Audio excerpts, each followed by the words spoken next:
Hello guys, welcome back to my channel. তো বন্ধুরা, আজকে তোমাদের সাথে আমি ডিম কারি রেসিপি শেয়ার করব। তার জন্য প্রথমে আমি ডিমগুলিকে সিদ্ধ করে খোসা ছাড়িয়ে নিয়েছি। তারপর কড়াইয়ে তেল আর নুন হলুদ দিয়ে দিয়েছি। তেলের মধ্যে দিয়ে ডিমগুলিকে দিয়ে দেব।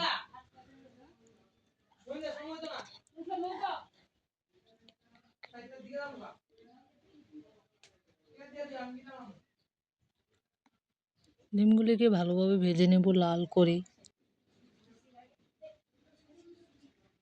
এদিকে মিক্সিতে নিয়ে নিয়েছি আদা, রসুন,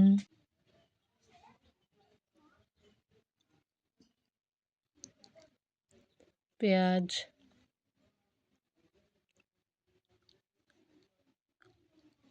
শুকনো লঙ্কা,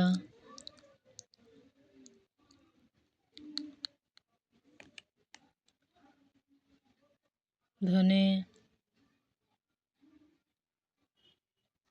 জিরে, এদিকে ডিমগুলি নামিয়ে তেলের মধ্যে দিয়ে দিয়েছি তেজপাতা, এলাচ আর দারচিনি, আর কুচি করে রাখা পেঁয়াজগুলি দিয়ে লাল করে ভেজে নেব।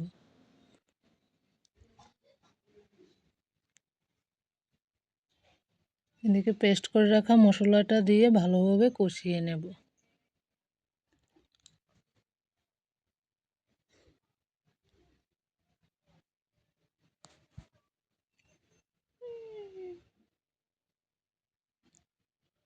পরিমাণ মতো হলুদ গুঁড়ো দিয়ে দিয়েছি। যতক্ষণ না মশলা থেকে তেল ছেড়ে দিচ্ছে ততক্ষণ কষাতে থাকবো।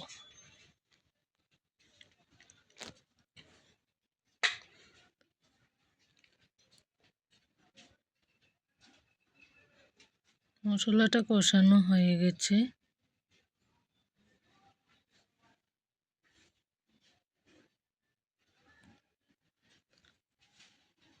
আর পরিমাণ মতো জল দিয়ে দেব, দিয়ে ভালোভাবে একটু নাড়িয়ে নেব।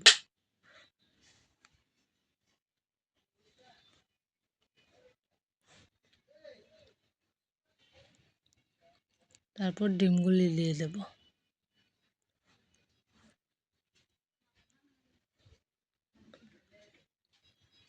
তারপর স্বাদ মতো নুন দিয়ে দেব।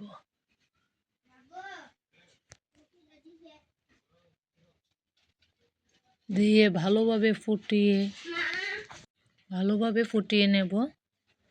তারপর নামিয়ে নেব। তৈরি হয়ে গেছে আমার ডিম কারি।